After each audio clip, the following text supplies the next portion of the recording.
What I will try to do today is to critique some of the kind of biological explanations for gender, you know, that girls or women are naturally attuned to like pink, or you know, boys to like blue or all the other colours, as she noted, and to argue instead that all of these notions that we have about gender are socially created and socially constructed, you know, under capitalism. So what does biological essentialism mean? You know, to summarise, I think an essentialist view of biology or an essentialist view of gender assumes that our biology creates everything or a lot of things about what it means to be a man or a woman, and essentially that the gender equalities that we see, you know, in society today, that women are more likely to stay at home, take care of the children, there's more men working as mathematics professors and engineers and so forth, are not social problems, but actually reflections of our biology, of something, you know, going on in our brains. So therefore, you know, we shouldn't actually really worry. We should celebrate in our differences.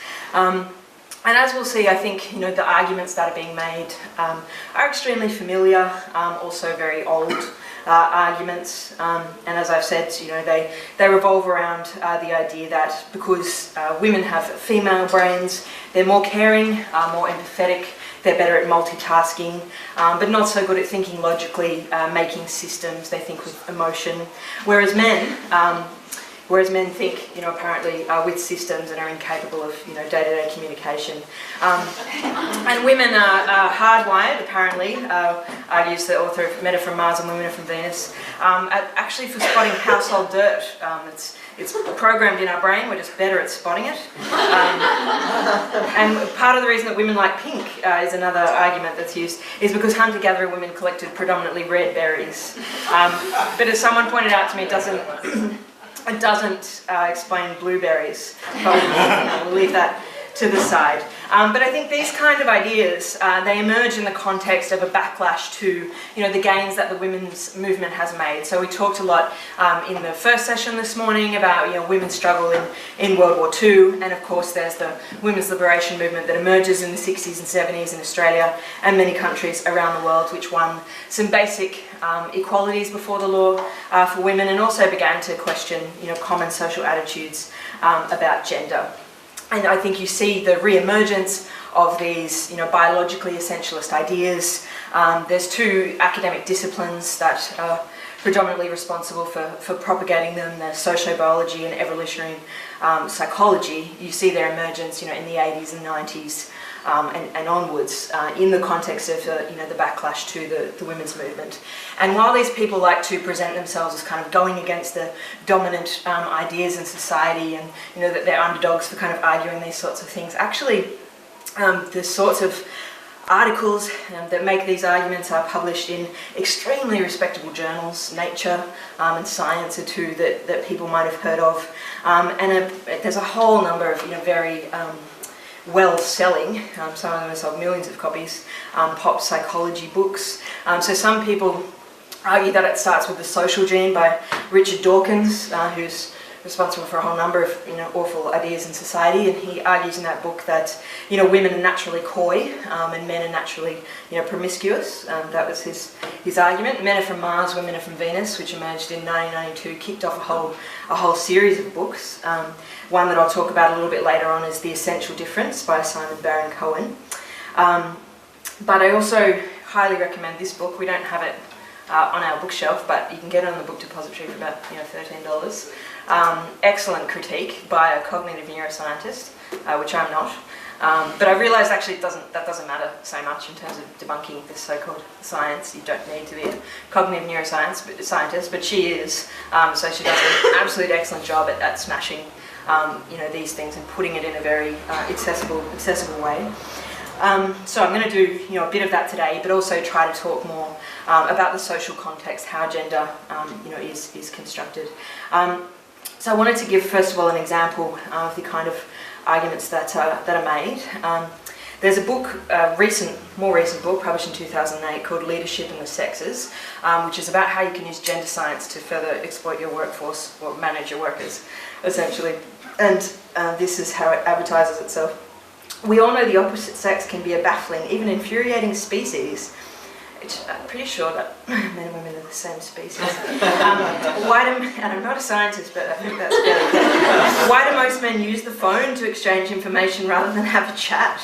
Why do women love talking about relationships and feelings with their girlfriends, while men seem drawn to computer games, new gadgets, or the latest sports scores? Does it really just come down to our upbringing?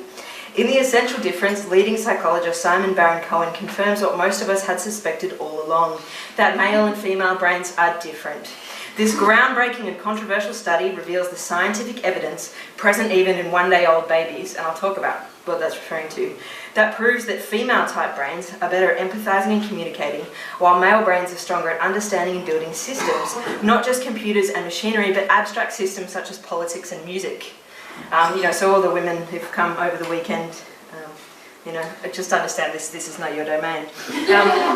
So, as I've said, these ideas emerge in the context of a backlash to women's liberation, but one of the striking things when you read them is that they all assume that we live in a post-feminist society, that there is equality between men and women in society, and that therefore, if there remains obstacles for women, it's essentially something to do with they don't call it inferiority, they like to call it difference. But essentially, if there is women are underrepresented in certain places and so forth, that's how to explain it. Don't look at society at large for an explanation. And I think, as Cordelia Fine summed it up, quite well when she said, "What awfully good luck that these womanly talents should coincide so happily with the traditional duties of the female sex," meaning the domestic burden of taking care of children in the home, of unpaid, feminised jobs, and so forth. And while it's very easy to laugh at these claims, and I encourage you, to do so, critiquing it also involves critiquing some feminist ideas that do essentialise gender.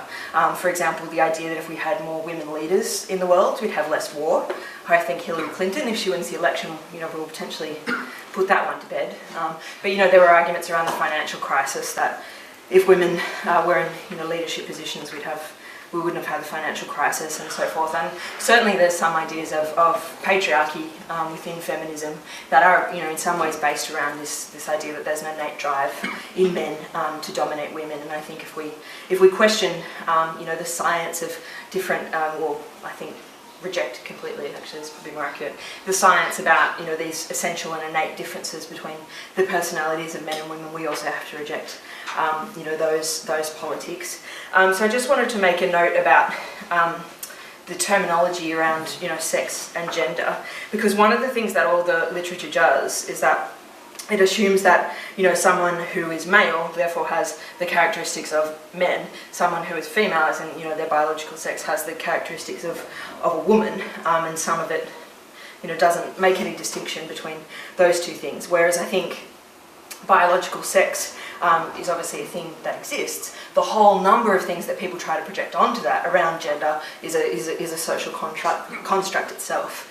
But I think it's also true that, and I'll talk about this briefly because it's come up a little bit around the Olympics, is that a whole number of biological explanations for what constitutes sex are not nearly as clear as you might think. There's higher rates of intersex variance, for example, than is assumed by a lot of people, and a lot of common sense ideas about what in biological terms makes a male and what makes a female.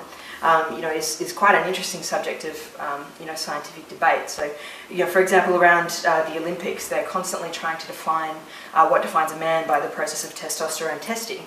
And there's an Australian athlete an ex-athlete who's doing a PhD in sociology around this subject, and she was actually in the Olympics in 2008 when Caster Semenya ran and was subject to a disgusting smear campaign in the newspapers after that, trying to expose her as being intersex or being a man. And she wrote a column about it in the lead up to this Olympics because a similar thing has happened, to an Indian runner. She said the athletes trust that sports governing bodies have long settled the question of whether testosterone produces sex and performance differences. The concept of testosterone carries enormous symbolic power in modern society and particularly in the world of sport. It has a mythology that we've come to perceive as indisputable fact, but most of us know only the simplified version of a complex biological entity that takes natural and synthetic forms and which affects individual bodies in inconsistent ways. It has taken an enormous amount of work and money on the part of the IAAF and IOC, International Olympic Committee, to generate even modest scientific evidence that naturally occurring testosterone could serve as the basis for disqualifying certain female athletes. And she goes on to say that the sport of athletics opts to be on the wrong side of history. And we can see a whole number of these things that come up, and I think the intense attachment to this biological sex is part of what produces the kind of taboo and oppression that intersex people experience. So what I want to do now is to move on to the brain science aspect of what we're talking about. And according to a whole number of brain scientists, who are often not the people who write the pop science books about brain science, often it completely overestimates what brain science is actually capable of, and the things that have actually been proven. And there's a neuroscientist, Anne Foster Sterling, who explains that the organ, i.e. the brain, remains a vast unknown, a perfect medium on which to project, even unwittingly, our assumptions about gender. And so, the vast number of connections that make up the human brain have never been mapped. It took, decades to map the connections of the brain of a worm, for example, yet you'll see repeatedly in the science that people, make claims about, connections in the human brain that haven't been established. And there's a whole number of these claims, and they find their way into a lot of things, and I've certainly seen them find their way into the education system, for example, ideas about what male and female brains are capable of. But these ideas have quite a long history, and Lucy had some really good examples of that, this morning, that the physique of women was not suited to, factory work and so forth, and all of the efforts that were gone into, to kind of reproduce this idea that, only men were, only male bodies were, the things that were capable of these factory jobs and so forth in the Second World War. But it goes back, quite a long time, and I want to read a quote from a book called An Inquiry into the Duties of Female Sex by Thomas Gisborne, published 200 years ago.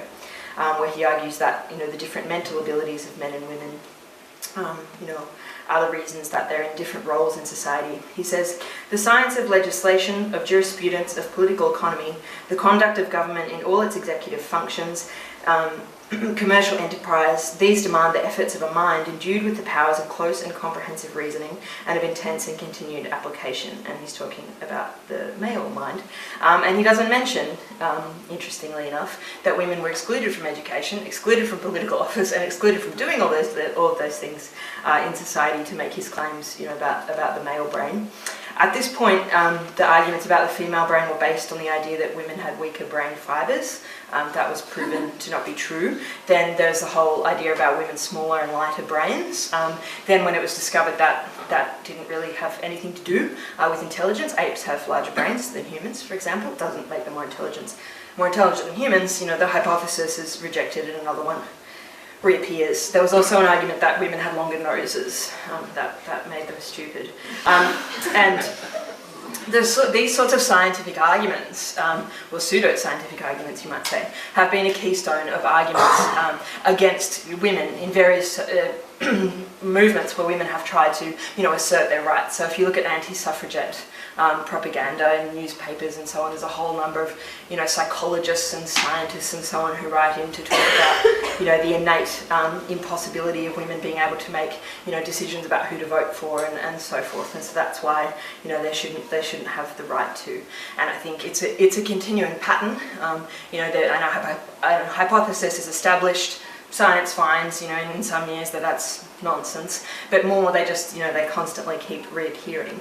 And I'll read one to you, which is from 2004, i.e. 200 years after the previous one that I just read you. It's from a book called The Essential Difference by Simon Baron-Cohen, which I mentioned before.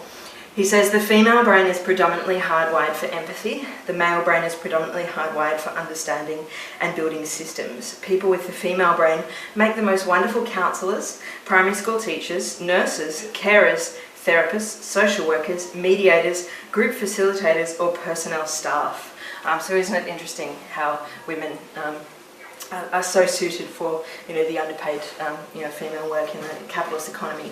Now, some also think that there's a biological basis for women being better at housework. And I want to read you one of these. It's from Cordelia Fine's book, but it's from John Gray, who wrote Men Are From Mars, Women Are From Venus, and this is a more recent claim that he's made. Okay. John Gray has recently made a valiant stab at arguing that performing routine housework chores is actually selectively beneficial to women, including, if not especially, those with demanding jobs. His idea, which to my knowledge has not and could not be empirically tested, is that because the modern working woman has removed herself from her traditional home sphere, with its babies, children and friends on whom to call with a pot roast, she has dangerously low levels of oxytocin coursing through her blood. Thankfully, however, nurturing oxytocin-producing domestic routine activities like laundry, shopping, cooking and cleaning are available in plentiful supply. Such chores, however, have a very ill effect on men. For them, the priority is testosterone-producing tasks, for without the stimulating rush of that sex hormone, men become little better than limp rags, and not even the ones that wipe themselves along the countertops. Thus, putting things back together after a flood or disaster is testosterone-producing, but to expect him to join in and share each day in her daily routines as a helper would eventually exhaust him. So it's unbelievable, but actually these books and these claims, they're selling millions and millions of copies. And there's that is an example of the kind of science which is then reproduced in 100 other articles, published in newspapers, discussed in lecture theatres, used to produce, public policy, and it's based on science which has no basis whatsoever. One of the tests that they do regularly talk about in these books that they do claim, represents a scientific difference between men and women's brains is what they call the Vizio spatial skill of mental rotation, which Cordelia Fine helpfully explains is a bit like Tetris. The test taker is shown an unfamiliar three-dimensional shape. It's made up of little cubes, and then they're shown 4 other similar shapes, and you have to work out which ones are, the same shape. And men tend to, overall, most of the time this is done, tend to do better in the test. And this is extrapolated to say that therefore men are better at science, men are better at engineering, men are better at systems, men are better at maths, etc. But really interestingly, and I'll go on to talk about this a little more, when the social context of the test is changed, so are the results. So if women are told, first of all, if men are told that this test is good for people who want to fly planes and become engineering professors, they do very well. But if women are told the test is better for clothing and dress design and interior decorating, i.e. within their sphere, they tend also to do better. And if they're told that women and men do equally well in the test, the difference between men and women diminishes. Women college students who are told that women college students do better in the test do better than women college students who are not told that women college students don't do better in that test, if that makes sense. So I'll come back to that phenomenon shortly. But I also wanted to mention the whole notion of fetal testosterone. So there's this claim that, I'll read a quote actually from one of the books that it makes this claim about the effect of fetal testosterone on our brain. This is from Brisendine's book. She says, a huge testosterone urge beginning in the 8th week, as in 8th week of pregnancy, will turn this unisex brain male by killing off some cells in the communication centres and growing more cells in the sex and aggression centres. If the testosterone surge doesn't happen, the female brain continues to grow unperturbed. The fetal girl's brain cells sprout more connections in the communication centres and areas that process emotion. But actually, the only... Oh no, okay. Okay, this is going to go for a while. But actually the only proof of this, the only thing they can actually establish about a testosterone surge is that it relates to the formation of your genitals, not of your brain. And the tests that have been done are not on humans, but on rats and on birds. And Fine, goes through a whole number of these in her book, and she argues that high fetal testosterone in non-clinical populations has not been convincingly linked with better mental rotation ability, systemising ability, mathematical ability, scientific ability, or worse, mind reading. So she quite systematically debunks that. So Viv's just told me I've got 20 minutes. I'm going to have to be quick. You've got 10 minutes. Oh, 10. Okay. Yikes. Okay. So many of the tests that claim that they're going to objectively analyse sex difference can only do so, I think, by assuming that we live in a society without sexism. They're determined to ignore the social context. And I mentioned at the beginning of the talk this idea that sex differences or differences in thinking are somehow present in 1-year-old babies, and actually this is based on a test where newborn babies are shown like a picture of a person's face and a mobile, like a spinning toy with little things that hang off it.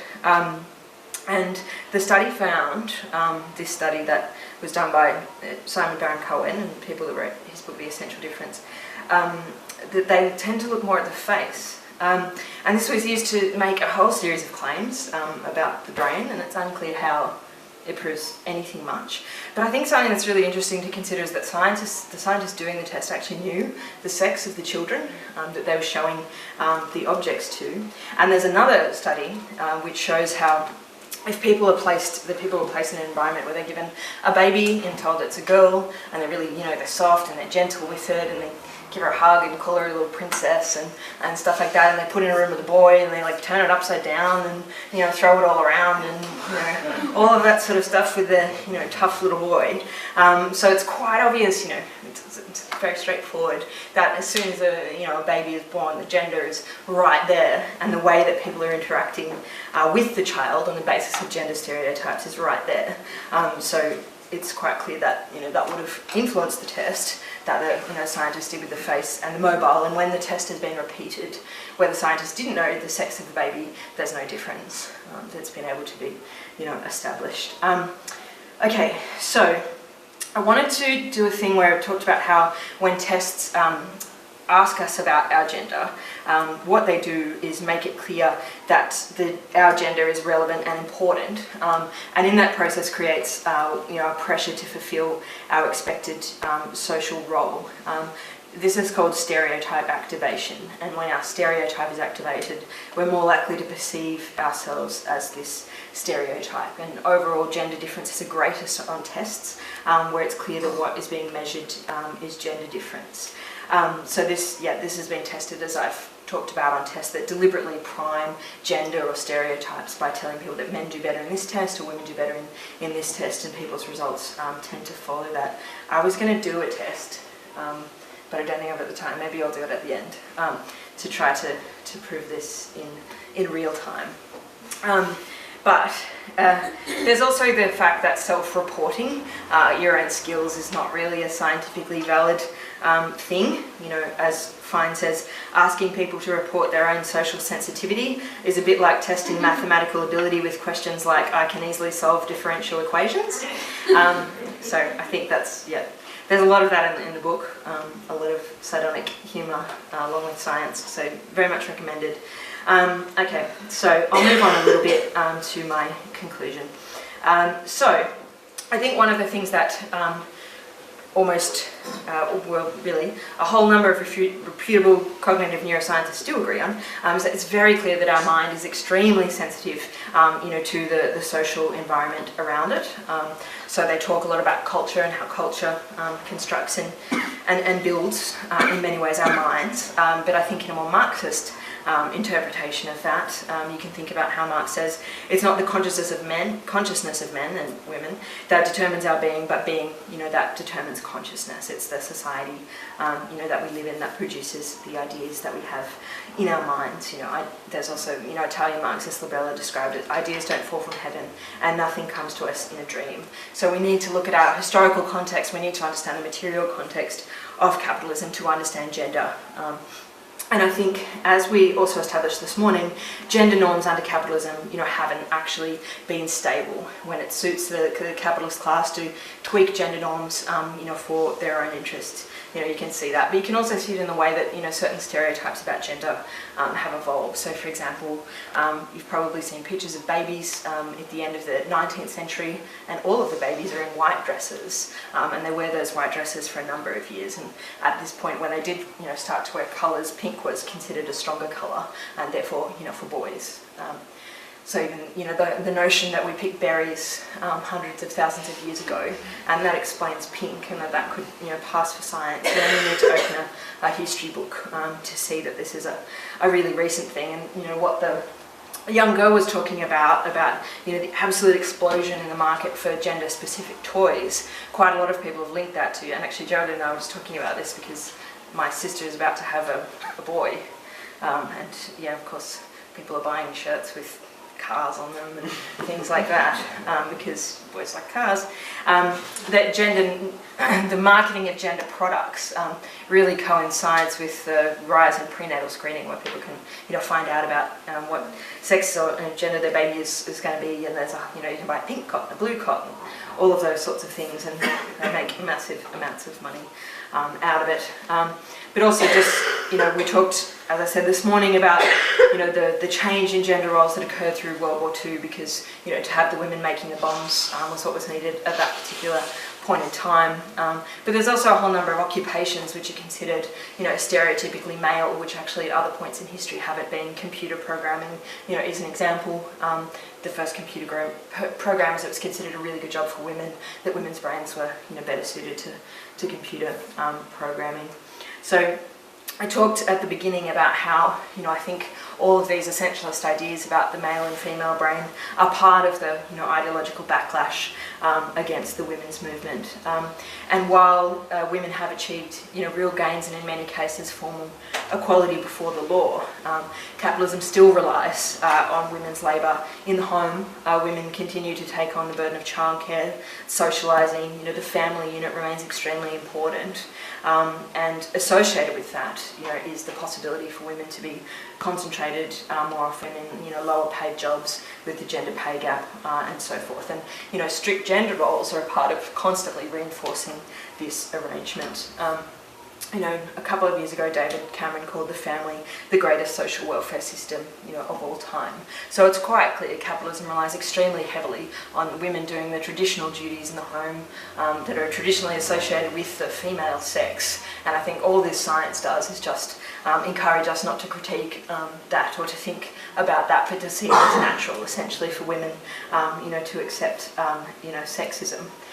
And I think, yes, I'll get to my conclusion now, skip forward a little bit. So I think, to summarise, the precondition of abolishing these gender stereotypes and all the constricting norms of gender is to struggle against the system that creates them. That we need to struggle in every struggle that we're in against these ideas. We also need to struggle for equal pay, for childcare, for public services, against sexual harassment, against the capitalist system itself and all of the sexism that it reproduces. And I think until we have genuine equality between men and women, in society, we'll continue to have, sexism and gender roles. And Alexandra Kollontai, who was a woman Bolshevik, one of the key women leaders of the Russian Revolution, wrote a pamphlet called The Social Basis of the Woman Question. It's about 120 years old now. And she's talking about the debate about free love, but I think this quote sums up an argument that I'm trying to make today. She says the ideal of free love, and I think you can supplant that with the ideal of liberation for men and women, the ideal of free love drawn by the hungry imagination of women fighting for their emancipation will establish after the revolution.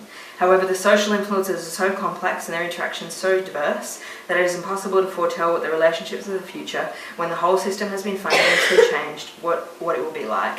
But the slowly maturing evolution of relations between the sexes is clear evidence that ritual marriage and the compulsive isolated family are doomed to disappear. Thank you.